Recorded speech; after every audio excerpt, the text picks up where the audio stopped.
Hi అండి. నమస్తే. Welcome to అమ్మాయి లోకం. అందరూ ఎలా ఉన్నారు? నేనైతే చాలా బాగున్నాను. మీరందరూ కూడా బాగుండాలని మనస్ఫూర్తిగా కోరుకుంటున్నాను.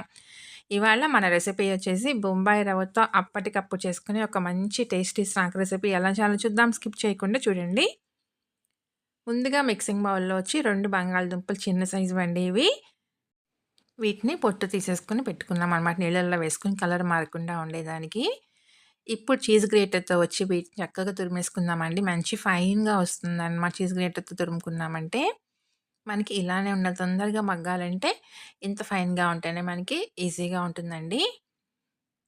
ఇలా తురిమేసుకున్న తర్వాత మంచిగా 3, 4 సార్లు నీళ్లు పోసి వాష్ చేసుకోవాలి. అప్పుడే మనకి ఎక్స్‌ట్రా ఉన్న స్టార్చ్ మొత్తం పోతుందండి.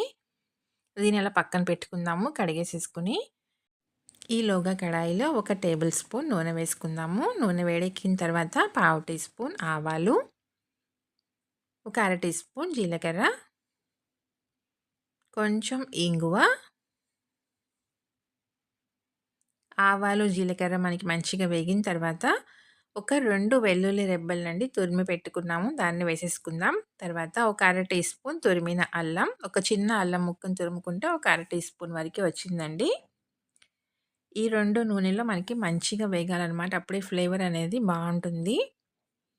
ఈ 2 వేగిపోయిన తర్వాత తురిమిన బంగాళదుంపని కూడా వేసేసుకుందాము.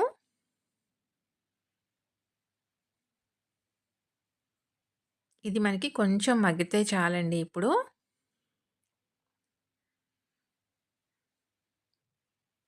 ఇలా సన్నగా తురుముకోవటం వల్ల ఏంటంటే తొందరగా మగ్గిపోతుంది మనకి.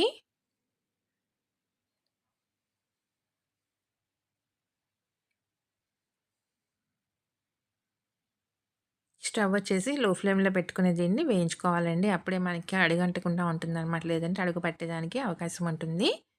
ఇలా మనకి 50% వరకి బంగాళదుంప ఉడికిన తర్వాత ఒక కప్పు నీళ్ళైతే యాడ్ చేసుకుందామండి ఇప్పుడు.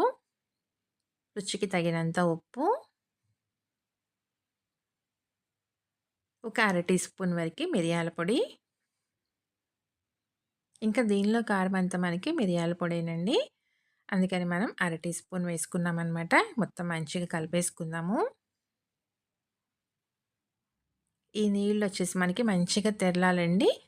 ఆ లోపలే మనకి బంగాళదుంప కూడా ఉడికిపోతుందనమాట. ఆల్రెడీ మనకి 50% ఉడికింది కాబట్టి బంగాళదుంప మిగతాది ఇప్పుడు ఉడికిపోతుంది. ఇలా మంచిగా మనకి నీళ్ళు తెరులుతూ ఉండగా అరకప్పు బొంబాయి రవ్వ వేసుకుందాం దీంట్లో. అరకప్పు బొంబాయి రవ్వకి కప్పు నీళ్ళండి. కరెక్ట్‌గా ఉంటుందనమాట మెజర్‌మెంటు. మనం రవ్వ వేసుకోగానే స్టవ్ వచ్చేసి లో ఫ్లేమ్‌లోకి మార్చుకొని మొత్తం ఉండలేమి లేకుండా చక్కగా కలుపుకుందాము.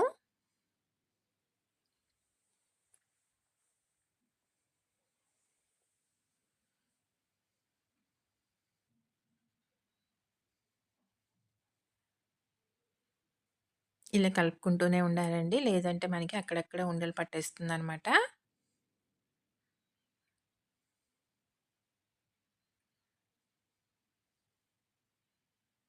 రవ్వ మనకి చక్కగా ఉడికి దగ్గర పడాలండి. ఇంకా రవ్వ ఉడకలేదు మనకి కొంచెం ఇంకా ఉడకాలనమాట. అక్కడక్కడ రవ్వ తెలుస్తూ ఉంది.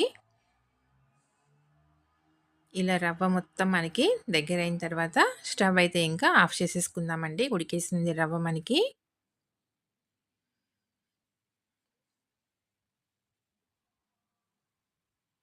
చూసారు కదా! రవ్వ ఎక్కడ మనకి కనపడట్లేదు. చక్కగా ఉడికిందనమాట. ఇప్పుడు దీన్ని మనం ప్లేట్‌లోకి మార్చుకుందాం. ఇది వేడిగా ఉందండి. ఒక 2 నిమిషాల పాటు దీన్ని ఇలా వదిలేద్దాము. కొంచెం చల్లబడుతుంది. 2 నిమిషాల తర్వాత ఒక టీ స్పూన్ నూనె వేసుకుందామండి.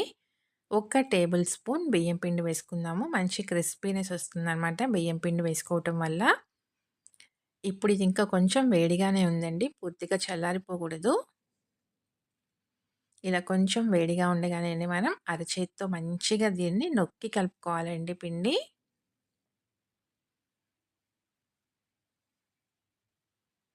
మొత్తం మనకి పిండి కన్సిస్టెన్సీలోకొచ్చేస్తుందనమాట. ఎక్కడ రవ్వనేదే కనిపిచ్చదు.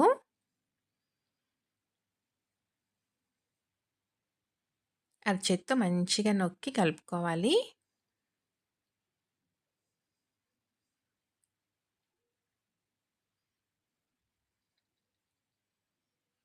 చూసారు కదా! ఇలా మొత్తం మంచిగా కలిపేసేసుకున్నాము. ఇప్పుడు దీన్ని పక్కన పెట్టుకుందామండి. దీనికి స్లర్రీ రెడీ చేసుకుందాం మనం. ఒక 2 టేబుల్ స్పూన్లు మైదా తీసుకున్నాము.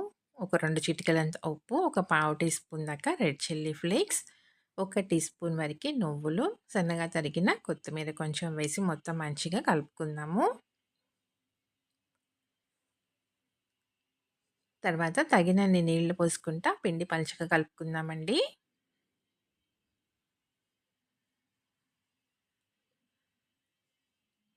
చూసారు కదా! మనకి ఇలా ఉంటే సరిపోతుందనమాట. దీన్ని ఇలా పక్కన పెట్టేసుకుందాము. ఇప్పుడు ఈ పిండినొచ్చి మనం 2 ఈక్వల్ పార్ట్స్‌గా డివైడ్ చేసుకుందామండి.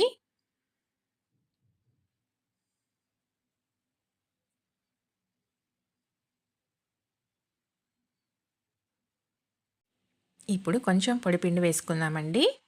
పొడిపిండి వేసుకుని దీన్ని కొంచెం మందంగా మనం రోల్ చేసుకుందాము.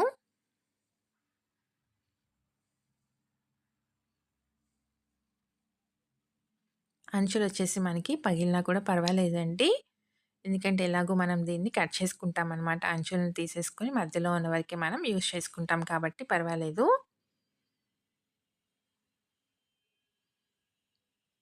ఇలా కొంచెం మందంగా మనం రుద్దుకున్న తర్వాత 4 పక్కల అంచులు కట్ చేసేసుకుందామండి. ఇక్కడ థిక్‌నెస్ చూసారు కదా మీరు. ఈ థిక్‌నెస్‌లో ఉండాలనమాట మనకి. దీన్ని ఇలా స్క్వేర్‌గా రెడీ చేసుకుందాము. ఈ పిండంతా మళ్ళీ మనం ఇంకొక చపాతీ ముద్దలాగా చేసుకొని పిండి ముద్దలాగా చేసుకోవచ్చండి. దీన్ని చిన్న చిన్న ఫింగర్స్ లాగా కట్ చేసుకుందాము.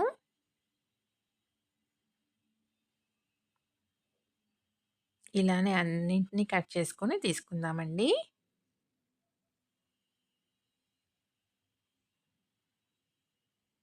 చాలా ఈజీ అనమాట చేసుకోవటం. అప్పటికప్పుడు టేస్ట్ అయితే చాలా బావుంటుందండి. పిల్లల నుంచి పెద్దవాళ్ళ దాకా అందరికీ నచ్చుతుందనమాట. చూసారు కదా! ఫింగర్స్ అన్ని చక్కగా రెడీ అయిపోయాయి. అన్నిటిని ప్లేట్‌లోకి తీసుకుందాము.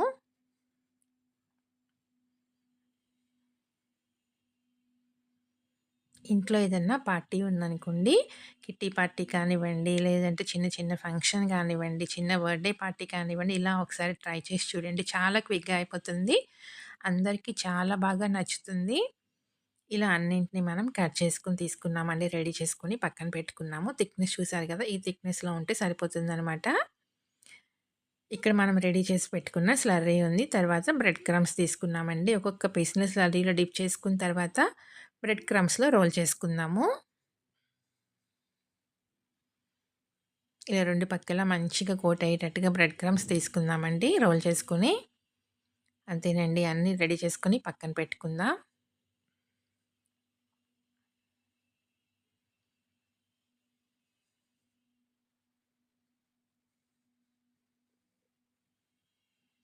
చాలా అంటే చాలా సింపుల్ అండి చేసుకోవటం. టేస్ట్ అయితే చాలా అంటే చాలా బావుంటుందనమాట.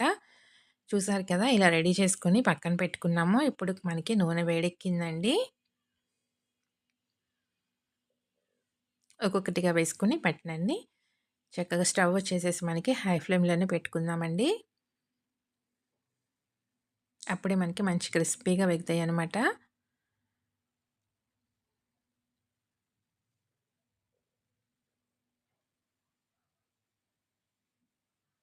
ఇలా ఒక పక్క మనకి కొంచెం వేగిన తర్వాత రెండో పక్కకి మార్చుకుందాం. ఇలా 2 పక్కల మంచిగా ఎర్రగా కాల్చి తీసుకుందామండి. మంచి క్రిస్పీగా టేస్ట్ అయితే చాలా అంటే చాలా బావుంటుంది.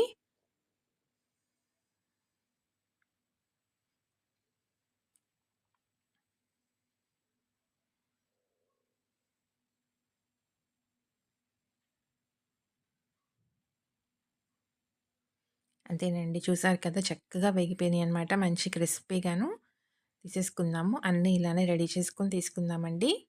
తప్పకుండా మీరు ట్రై చేసి చూడండి. మీకెలా వచ్చిందో కూడా నాకు తప్పనిసరిగా కమెంట్ చేయండి. అలానే వీడియో నచ్చినట్లయితే తప్పకుండా సబ్స్క్రైబ్ చేసుకొని ఒక లైక్ ఇచ్చేయండి. మీ ఫ్రెండ్స్‌కి, ఫ్యామిలీ మెంబర్స్‌కి షేర్ చేయండి. ఒకటి ఓపెన్ చేసి చూద్దాము. చూసారు కదా! మంచి క్రిస్పీగా అనమాట. టేస్ట్ అయితే చాలా బావున్నాయి. తప్పకుండా ట్రై చేసి చూడండి. Thank you for watching.